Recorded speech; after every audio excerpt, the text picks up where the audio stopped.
ተናገርሽ? አዎ ምርጫ አልነበረኝም። ጎበዝ፣ ጥሩ ውሳኔ ነው የወሰንሽው።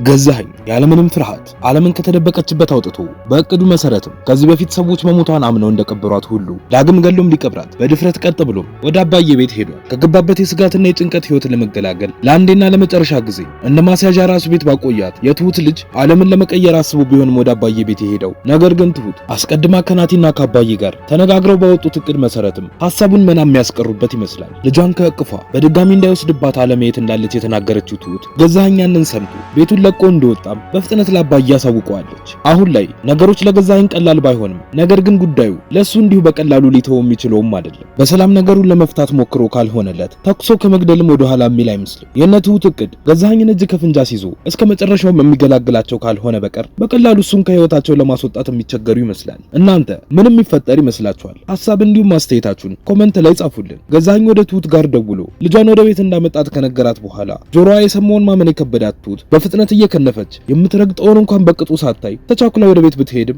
ነገር ግን ገዛኸኝ እንዳላት ልጇን ቤት ውስጥ ልታገኛት አልቻለችም ነበር። ግራ ተጋብታም እያለቀሰች ያገኘችው ቦታ ላይ ተቀምጣ ስልክ ደውላ ገዛኸኝን ልታወራው ብትሞክርም ነገር ግን ጆሮዋ ላይ ይዘጋባታል። እሷም ተስፋ ቆርጣ ተነስታ ስራዋን መስራት ትጀምራለች። በመሃልም ገዛኸኝ ልጇን ይዞ ወደ ቤት ሲገባ ያየችው ትሁት ያየችውን ነገር ማመን ከብዷት በድንጋጤ እጇ ላይ የነበረው ሳህን ወድቆ ይሰበርባታል። ነገር ግን ከ4 ዓመት በኋላ ስለነበር ልጇን ያገኘቻት ስለ ሳህኑም ግድ ሳይሰጣት በፍጥነት ወደ ልጇ ጋር ሄዳ ታቅፋታለች።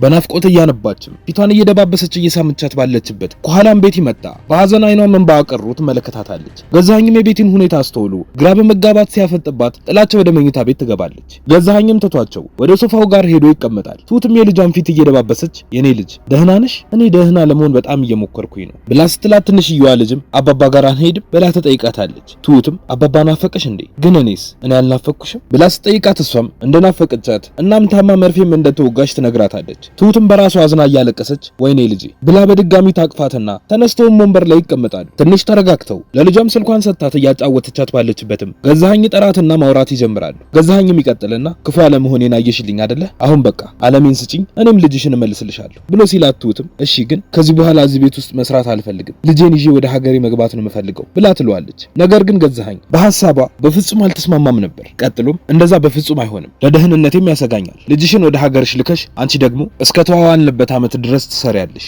ብሎ ይላታል። ትሁትም ትቀጥልና ይኸውልህ ይህንን ነገር የምነግርህ ላስፈራራ ወይም ደግሞ አንተ ትፈራለህ ብዬ አይደለም። ነገር ግን እባክህ እዚህ ጉዳይ ላይ በጭራሽ እንዲገቡ ማልፈልጋቸው ሰዎች በሙሉ ትግስታቸው ተሟጦ አልቋል እባክህ ብላ እያለችው ባለችበት ገዛኸኝ ወሬዋን ያቋርጣትና እንዳልሽው እኔ የምፈራ ሰው አይደለሁም። ነገሩን በልመና በጭራሽ አይሆንም በድርድር እንጂ አሁን ከልጅሽ ጋር ጥሩ ጊዜ እንድታሳልፉ ናቲ እዚህ እንዳይመጣ አድርጊው ብሎ ያዛታል። ትሁትም እሺ ትለውና ልጇን ጠርታ ስልኳን ተቀብላ ወደ ናቲ ጋር ትደውልለታለች። ሰላምታ ከተለዋወጡም በኋላ አንድ ነገር ልታስቸግረው እንደምትፈልግ ዛሬ ወደዛ ቤትም እንዳይመጣ ትነግረዋለች። በጥያቄዋ ግራ የተጋባው ናቲም ምክንያቷ ምን እንደሆነ የተፈጠረ ችግር ካለ ብሎ ይጠይቃታል። ነገር ግን ትሁት ምንም የተፈጠረ ችግር እንደሌለና ያለችውን ሰምቶ እንዳይመጣ አሳምነው ስልኩ ይዘጋል። ገዛኸኝም በግርምት በጣም ጥሩ የፈጣሪውን ቃል እንኳን እኮ እንደዚህ አይሰማም፣ ለማንኛውም ከልጅሽ ጋር ጥሩ የሆነ ጊዜ አሳልፊ ብሏት ተነስቶ ወደ መኝታ ቤቱ ይሄዳል። ወደ ውስጥ ሲገባም ቅድም ያልተለመደ ባህሪ ስታዘንና ስታለቅስ ያያት ቤቲ አሁን ደግሞ መጠጧን ይዛ እየተጋተች ያገኛታል። አልጋቸው ላይ የሚቀመጥና ችግር አለ እየጠጣሽ ነው እና ደግሞ ተናደሻል ብሎ ሲላት ቤቲም ለምን ብዬ እናደዳለሁ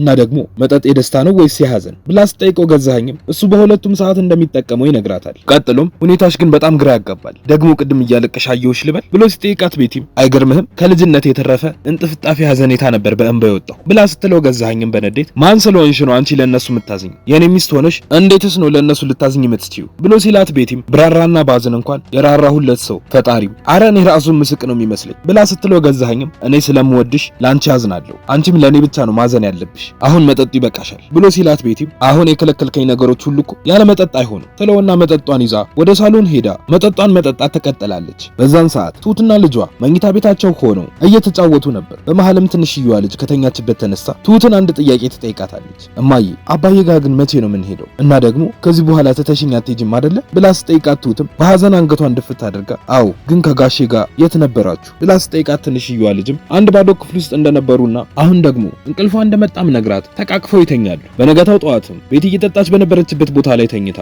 ትሁት መጣ ተቀሰቅሳትና ገዛኸኝ እየጠራት እንዳለ ትነግራታለች። ቤቲ ወደ መኝታ ቤታቸውም ስትገባ ገዛኸኝ ይቀጥልና እስከሚበቃሽ ድረስ ጠጣሽ ብሎ ስጠይቃት ቤቲም አሁን ምንም አይነት ወሬ እንደማትፈልግና እንቅልፍ ብቻ መተኛት እንደምትፈልግ ትነግረዋለች።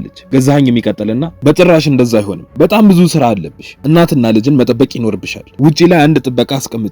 ያንቺ ስራ የሚሆነው እሷን ስልክ የሚባል እንዳታወራ ማድረግ ብቻ ነው። ያደረግነውን ነገር ሁሉ ታውቂያለሽ። አለሜ ከኛ እጅ ከወጣች ሁለታችንም ላይ የሚፈጠረውን ታውቂያለሽ ብሎ ሲላት ቤቲም እሺ በቃ አሁን ዝም በለኝ ተስማምቻለሁ ብላ ትሏለች። ገዛኸኝ የሚቀጥልና በጣም ጥሩ በቃ እንዳትተኝ ብሏት ተነስቶ ከመኝታ ቤቱ ይወጣል። ትሁትንም ማር ቤቷ ጋር ያገኛትና ሰምኛለሽ፣ አንድ ቀን ነው የምሰጥሽ ከልጅሽ ጋር እንድትቆይ፣ ወይ ዛሬ ማታ ካልሆነ ደግሞ ነገ አለሜ ያለችበትን ቦታ እንድትነግሪኝ እፈልጋለሁ። ከዛ ልጅሽንም እሰጥሻለሁ እና ደግሞ በጭራሽ የማይሆን ነገር ለማድረግ እንዳትሞክሪ፣ ከበሩ ጀምሮ ብዙ ጥበቆች አሉ ብሎ አስፈራርቷት ይወጣል። ከትንሽ ቆይታ በኋላም ትሁት ከልጇ ጋር ሳሎን ሶፋው ላይ ተቀምጠው እየተጫወቱ ባሉበት ቤቲ ትመጣለች። አጠገባቸውም ትቀመጥና ደህና አደርሽ ብላ ስጠይቃት ትሁትም ልጇን ወደ መኝታ ቤት ገብታ እንድትጫወት ትልካትና ማውራት ይጀምራሉ። ትሁትም ትቀጥልና ቤቲ እባክሽ አግዢኝ፣ እኔ መቼ እንደምጠቅምሽ አታውቂም ብላ ስትጠይቃት ቤቲም ይኸውልሽ ትሁት እኔ ራሴ ውስጤን አላውቀውም፣ ዛሬ ልክ ነሽ ብዬ አስቤ ነገ ስህተት እንደሆነ ከተሰማኝ ልተወው እችላለሁ። ብቻ ግን አንድ ነገር ልምከርሽ፣ ከምንም ከማንም በላይ ልጅሽ ትበልጣለች። ገዜን አውቀዋለሁ፣ ምንም ነገር ሊያደርግ ይችላል ብላ ስትላት ትሁትም እሺ በቃ ቤቲ